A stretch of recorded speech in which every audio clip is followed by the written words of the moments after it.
Previously, Gabamara gets betrayed by the chief of his shinobi village because he wanted to leave with his wife. This leads to his capture and sentencing to death. They try numerous ways to execute him, but none of them work. All the while, Sajiri documents Gabamara's life and fearsome reputation of being a heartless assassin. We later learn that she is a very skilled executioner, and after the two fight, she reveals that he can get a pardon by the shogun if he travels to a mysterious island along with other criminals to compete to find an immortality-granting elixir of life. He promises to retrieve it to win the only pardon so that he can return to his wife. The story continues as Sajiri jolts out of her unconscious state following visions of her father giving her a condescending look. Genji stands over her surprised that she's awake.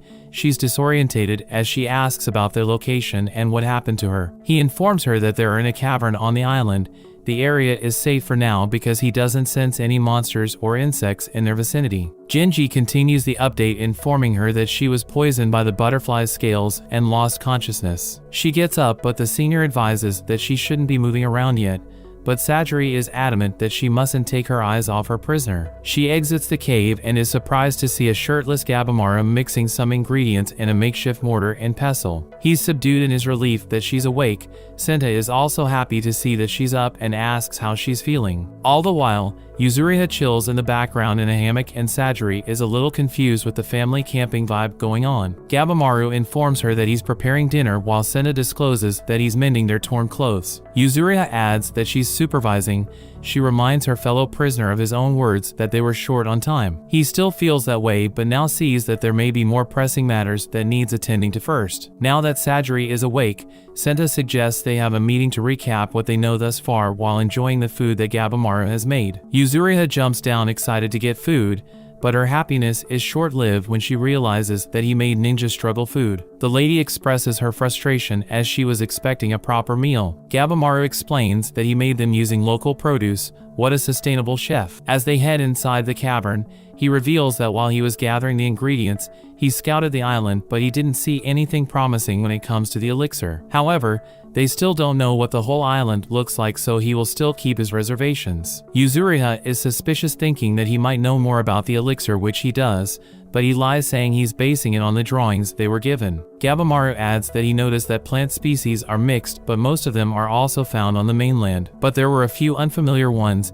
Genji interrupts as he suggests that they may be species native to another land that is nearby. The ninja reminds them of the samurai who they were shown, who became flowers before their journey, and tells them that he found several flowers that looked similar. They concluded that the samurai that never returned home might have turned into the flowers on the island. Yuzuriha spits out the food, thinking that he used some to make the meal, but he assures her with a concrete statement telling her that that's not the case. He ends his report by informing them that he didn't find anything that looked like the picture given to them. Senta proposes that they shouldn't fixate on the illustration as the source of the information, since the shogunate are novices when it comes to the island. As he mentioned earlier, the stone statues scattered around are from two different religions, so they may just have to act on the information they gather firsthand instead of the resources provided to them, as there are so many inconsistencies. The statues themselves are what they should be examining to see if the technology to create stone or clay figures exist on the island. Their next step after that would be to figure out who made them and where they live. Sajiri finds it difficult to believe that people could live on the island, considering how the monsters and insects are dangerous to humans. She finds the creatures mysterious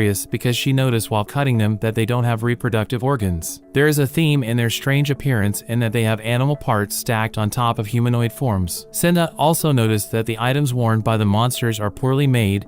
They seem religious, but the details are unrefined. To him, it seems like they are malformed gods, which seems to be a theme for both the island and the creatures. It's as though they have been thrown into some kind of sick mandala. Everything is so mysterious that they can't begin to understand them. Gabamaru's laugh catches their attention.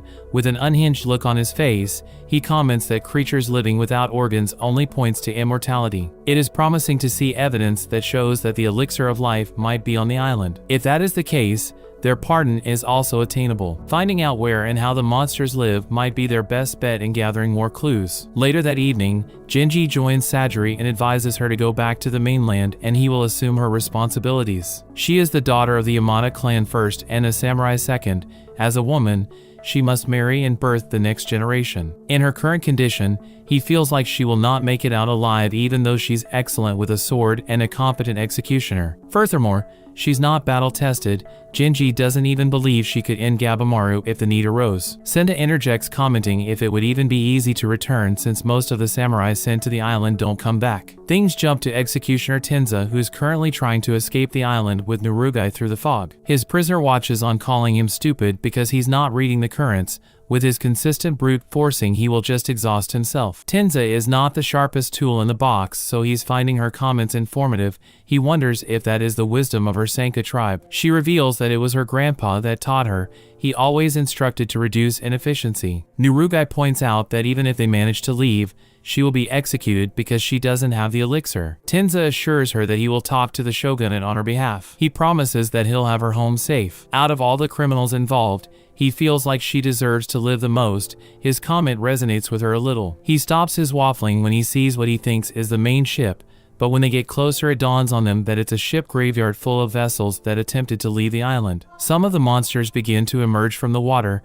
The two get alert as something rapidly moves around the wreckage. Tenza draws his blade to Narugai's protest. Her worry comes to fruition when the monster attacks their boat, forcing them to jump on the wrecked vessel. She explains that most animals are sensitive to shining objects and hostility, and a sword is the epitome of both. She states that if they had turned back right away, they would have been safe. Tenza confesses that he doesn't understand complicated stuff. Their interaction is interrupted when a whole bunch of suspicious-looking tentacles jet out of the water. The executioner indicates that they should try and find a usable ship, so the duo proceeds forward as Tenza cuts his way through. The situation triggers Narugai's flashback of her grandfather telling her to escape, and she begins to speculate if what she is currently experiencing is divine punishment. In her naivety, she led a group of samurai to her village, and they wiped it out, leaving only her alive to get more information on other settlements. The shogunate wants to eradicate the Sanka people from the mountain region. Tenza heard her story and came with the pardon offer, feeling like she was the most deserving. They pause when they come across Kisho turning into a flower. Tenza tries to do something for his colleague, but Narugai informs him that he's too far gone. This is made final when a tentacle breaks him in half. They look around and they are surrounded. Seeing Kisho in that state triggers a vision of her granddad's lifeless body, which causes Narugai to fall to the floor. She asks Tenza to forget about her and escape, but the executioner is confused. She explains that it is divine punishment for her actions that led to the ending of her village. She sits there as a tentacle jets towards her, but Tenza cuts it down and demands to know what she means by her statement. She pleads for him to leave her, but he is not going to dip until he hears her reason. He cuts through more tentacles waiting for her to begin talking, but he makes it known to her to hasten the explanation because his stamina is running out. He asks her if she wants it all to end.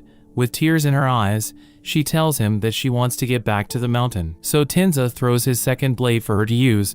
They cut their way through to a nearby boat which they board to return to shore. They disembarked exhausted and clean up, where Tenza later finds out that Narugai is a girl, which shocks him. They recap what they have learned, and it seems like the currents in the area flow back to the island. No one can escape unless they find the current that leads outside. This is important for when they find the elixir. The monsters on the sea are different than the ones that are on the island, and it seems like there is a mountain of grounded ships surrounding the island. The duo also realize that they can't fight through all the monsters on the island alone, so they should gather allies for the return trip home. Back on land, Genji walks away, stating that Sajiri should set sail home when dawn breaks, as this job is just too dangerous. Sena half agrees with Genji, but the other half wants her to stay so that she's around in case Gabimaru needs to be stopped. It is just his hunch at the moment, but from his observation, it seems like the terrifying monster among monsters has changed since the barbaric display they witness on the homeland beach. He even saved her earlier when she was attacked, but it could be because he must return with her. But Sena feels like he's right about Gabimaru's change. Sajiri thinks back to the moment when they exchanged blades, which led to personal growth for the guy. That night, she joins Gabimaru, who is unable to sleep.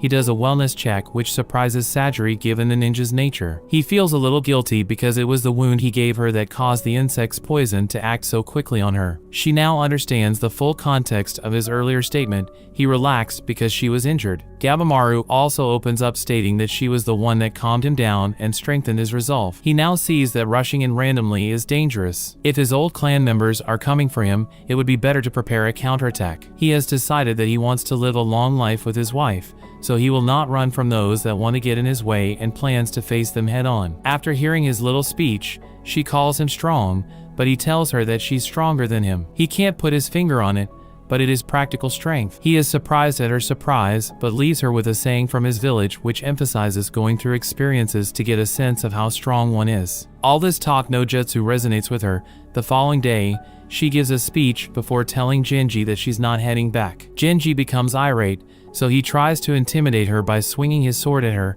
but she disarms him swiftly, which is ironic because he rebuked her for losing her blade. Genji snatches it back when she hands it over. As he begins to scold her, a look of dread washes over her face as Rokuruta towers behind him. Before he can defend the attack, the giant takes a chunk out of him with a hand swipe. Sajiri stepped out of the way but watches in shock. That brings the episode to an end.